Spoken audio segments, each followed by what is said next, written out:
Bueno, les doy la bienvenida a la materia Principios Médicos.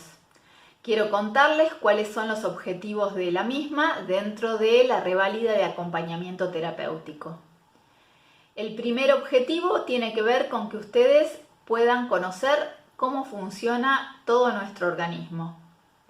¿Esto qué va a permitirles? Les va a permitir comprender cuando haya alguna patología que tengan sus acompañados. A menudo van a integrar equipos interdisciplinarios donde se van a hablar de estas patologías, se van a hablar de algunas dificultades que tienen los pacientes a nivel del sistema nervioso central o a nivel del sistema nervioso periférico. Y por lo tanto, conocer estos modos de funcionamiento les va a permitir intervenir dentro de estos equipos comprendiendo cuáles son las problemáticas que tienen sus pacientes. La idea es que de a poco puedan ustedes internalizar un vocabulario pertinente para poder estar a la altura de las circunstancias cuando leemos un diagnóstico o bien intercambiamos nuestros saberes con médicos, psiquiatras, otros acompañantes y psicólogos, por ejemplo. Esta materia es una materia que requiere de una lectura respecto del material que yo voy a ir mandando, tanto en PowerPoints como material bibliográfico, porque va a requerir de ustedes la memorización, ¿no?, de ciertas palabras que resultan un poquito dificultosas y también para ir entendiendo cuáles son los mecanismos que se ponen en juego a la hora de que funcione, digamos, todo nuestro organismo. Por lo tanto, no pretendo que ustedes se conviertan en expertos médicos, pero sí que puedan ir entendiendo el funcionamiento de nuestro organismo y que puedan ir internalizando palabras, vocabulario que va a estar a la altura de poder compartir con otros profesionales los saberes interdisciplinarios. Bien, por ello les digo que una vez que ustedes vean los videos, analicen la bibliografía, vayan llevando al día lo que vamos subiendo los días lunes, puedan generar dudas y preguntas en el foro, estrictamente, ¿no?, dudas y preguntas teóricas, para que yo pueda ir ayudándolos en este proceso de aprendizaje. Bueno, si quieren, comenzamos en este momento con la materia. Y cuando hablamos de principios médicos vamos a iniciar la materia preguntándonos qué es la neurofisiología. Cuando hablamos de neurofisiología estamos agrupando dos instancias. Por un lado la fisiología y por el otro lado la neurología. Cuando hablamos de la fisiología, es la ciencia que se encarga de analizar cuáles son todos aquellos factores físico-químicos responsables del origen y del desarrollo de nuestra vida. Es decir, que va a estudiar las células, los órganos, los aparatos, los sistemas, como un todo. La otra palabra decíamos que es la neurología, es decir, que es la parte de nuestro sistema nervioso que se encarga de las funciones de control de todo el organismo y además genera actividades como, por ejemplo, respuestas rápidas, la posibilidad de generar una actividad muscular, por ejemplo, o la secreción de ciertas glándulas endocrinas y exócrinas, y responder, por supuesto, a los estímulos. Es decir, que la neurofisiología atiende entonces a todos esos aspectos, ¿no?, físicos y químicos responsables del funcionamiento de nuestro sistema nervioso, que es el sistema nervioso tanto central como periférico. Vamos a ver que hay una rama de la neurofisiología, que es una rama de la clínica, que es esta que yo les estoy nombrando, y que es la que vamos a ir desarrollando a lo largo del cuatrimestre para comprender cómo funciona todo nuestro organismo y por lo tanto entender cuando hay una disfunción.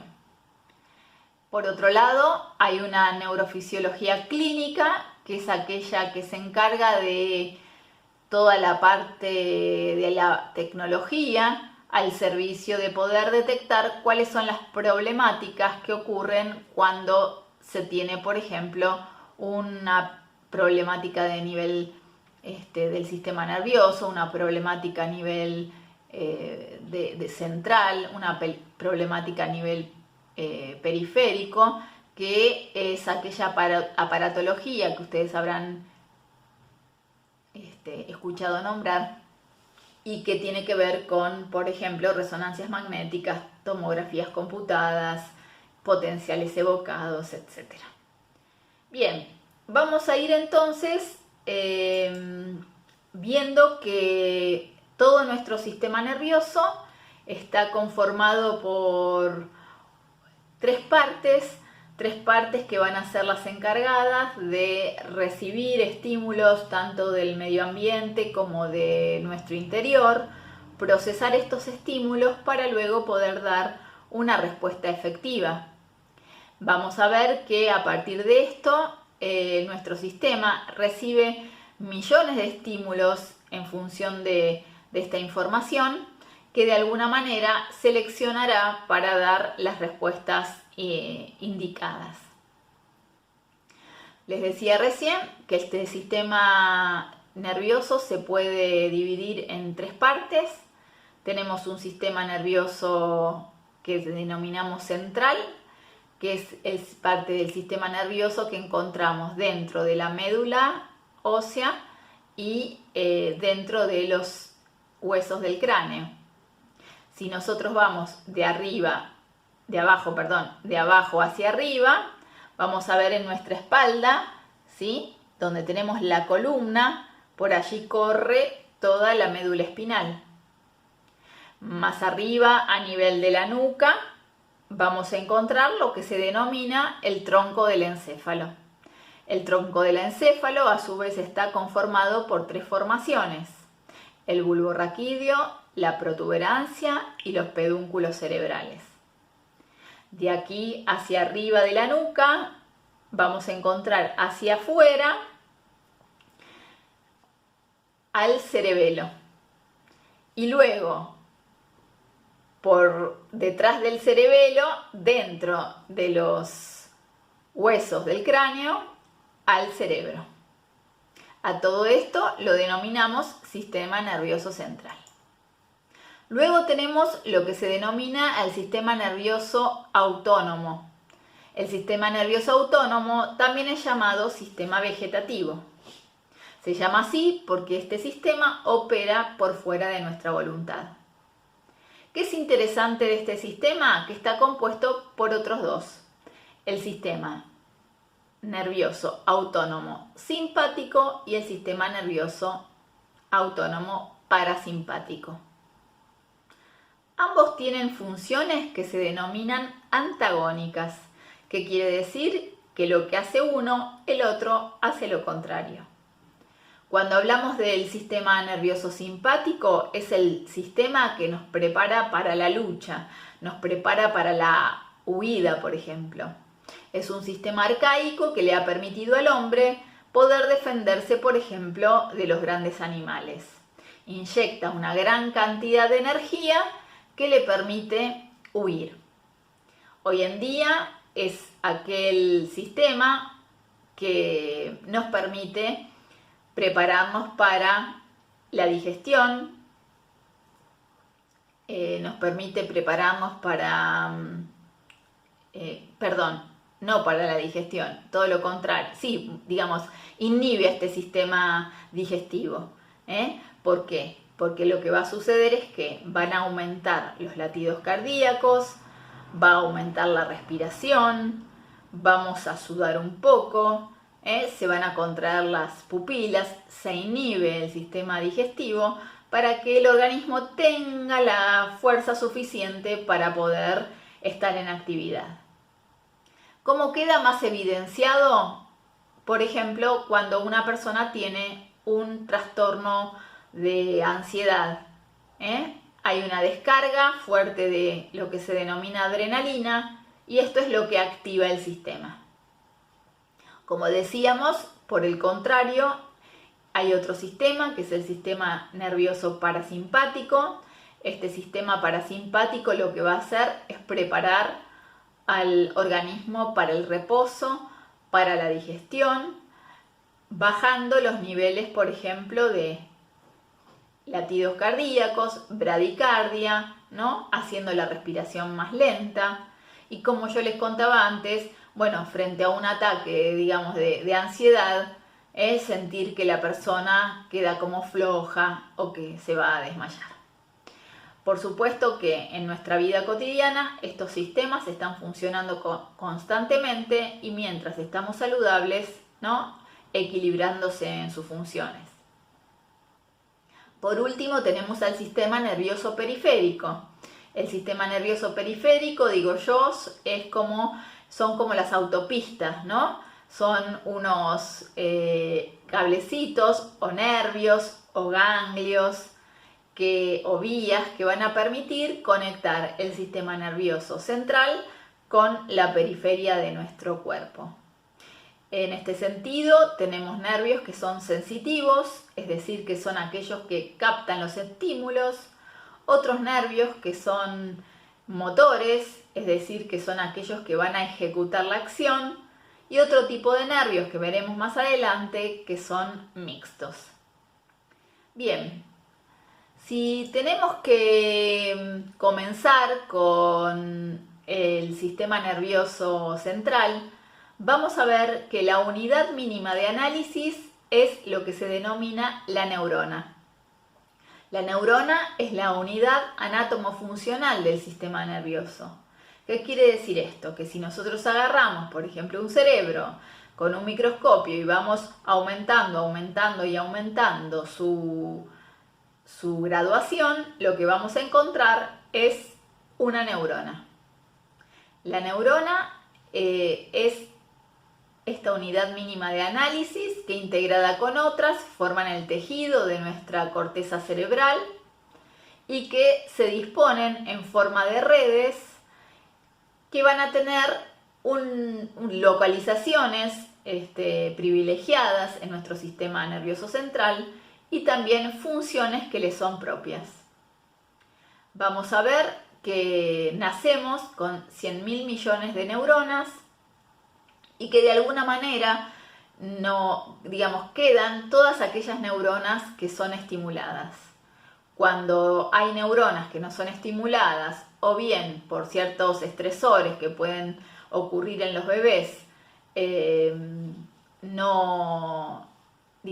elevan los niveles de estrés, es muy posible que haya lo que se denomina poda neuronal. Bien, vamos a ver ahora entonces a esta unidad mínima de análisis. Como les decía, la neurona va a estar conformada por una parte externa y una parte interna. La parte externa de la neurona es lo que vamos a comenzar a definir en este momento. Toda neurona está compuesta por tres partes. El cuerpo, que tiene en su centro un núcleo que puede ser esférico. Este cuerpo se denomina también soma y se dice que es el centro trófico de la célula. ¿Por qué? Porque allí digamos que están como todos los órganos de cada neurona que le permiten mantenerla viva. Es decir, es como si hubiera ahí una fábrica que le permite continuar en su funcionamiento. Bien, luego tenemos unas prolongaciones que se denominan dendritas, que son las encargadas de captar los estímulos que vienen del exterior, como así también estímulos que vienen del interior de nuestro cuerpo. Las dendritas captan el estímulo y también puede hacerlo el cuerpo de la neurona. Bien, por último, vamos a encontrar una única prolongación que es la que se denomina axón. El axón es una prolongación larga que tiene la función de transmitir el impulso nervioso. Es decir, la dendrita capta el estímulo, lo transmite por el cuerpo de la neurona y este cuerpo y la transmisión a través del cuerpo va a ir por la prolongación que se denomina axón, transmitiendo el impulso nervioso. ¿Qué particularidad tiene el axón? El axón tiene la particularidad de tener al final de sí mismo, digamos, una parte en donde se ramifica y esta parte ramificada se denomina telodendrón. En este telodendrón encontramos unos botones terminales. ¿Qué hay en los botones terminales? Unas vesículas, son unas bolsitas que guardan en sí mismo lo que están fabricando. ¿Qué fabrican? Neurotransmisores. Lo dejamos para dentro un ratito porque vamos a ver la importancia que tienen la fabricación de estos neurotransmisores en la comunicación entre neuronas.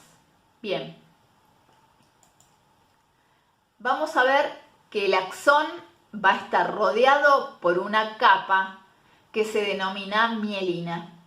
Es una capa blanquecina, una sustancia grasa que la fabrica unas células que se llaman células de Schwann y que cada axón tenga mielina le va a permitir a la neurona dos cosas. Por un lado, estar protegida, es decir, estar impermeabilizada, ¿sí? Queda el axón de la neurona impermeabilizado y protegido. Y desde el otro punto de vista, hace la conducción del impulso nervioso rápida. Es como si hubiera una pista de patinaje. Es decir, que puede hacer que esa transmisión sea más rápida. Vamos a ir viendo como que hay a lo largo del axón momentos en donde aparecen nódulos. Estos nódulos se llaman nódulos de Ranvier. Es importante destacar porque donde están los nódulos de Ranvier no hay mielina. Por eso la conducción del impulso nervioso es saltatoria. Va por la mielina, salta el nódulo, va por la mielina y salta el nódulo. Creo que todo esto va a quedarles más claro cuando reciban en el PowerPoint los dibujos que hacen alusión a lo que les estoy contando en este momento. Bien, vamos a ver que las neuronas pueden clasificarse de acuerdo a su tamaño y a su forma. Vamos a encontrar neuronas monopolares. Son aquellas neuronas que solo tienen un cuerpo y un axón. En general son las neuronas de los ganglios. Después vamos a encontrar neuronas denominadas bipolares. Son las neuronas que tienen una sola dendrita, el cuerpo y el axón. En general son las neuronas que encontramos, por ejemplo, en el nervio óptico. Como tercera clasificación tenemos las neuronas multipolares. Las neuronas multipolares son aquellas que están compuestas por muchas dendritas, un cuerpo y un axón. Estas neuronas multipolares son las neuronas que encontramos en el 98% de nuestro sistema nervioso central. Por último, las neuronas pseudomonopolares. Estas neuronas tienen un solo axón, pero es un solo axón que se bifurca. una parte va hacia la periferia. Digamos, perdón, en realidad estoy haciendo mal el gesto. Tenemos la neurona con un axón, una parte va hacia arriba, hacia la parte central, y otra parte va hacia abajo, hacia la periferia. La parte del axón que va hacia la parte central es una parte que va a actuar como una dendrita, captando el estímulo. Lo transmite hacia la otra parte del axón, que va a ser el que actúa como axón y transmite el impulso nervioso. Bien. Dicho esto, vamos a ir ahora a las funciones de las neuronas.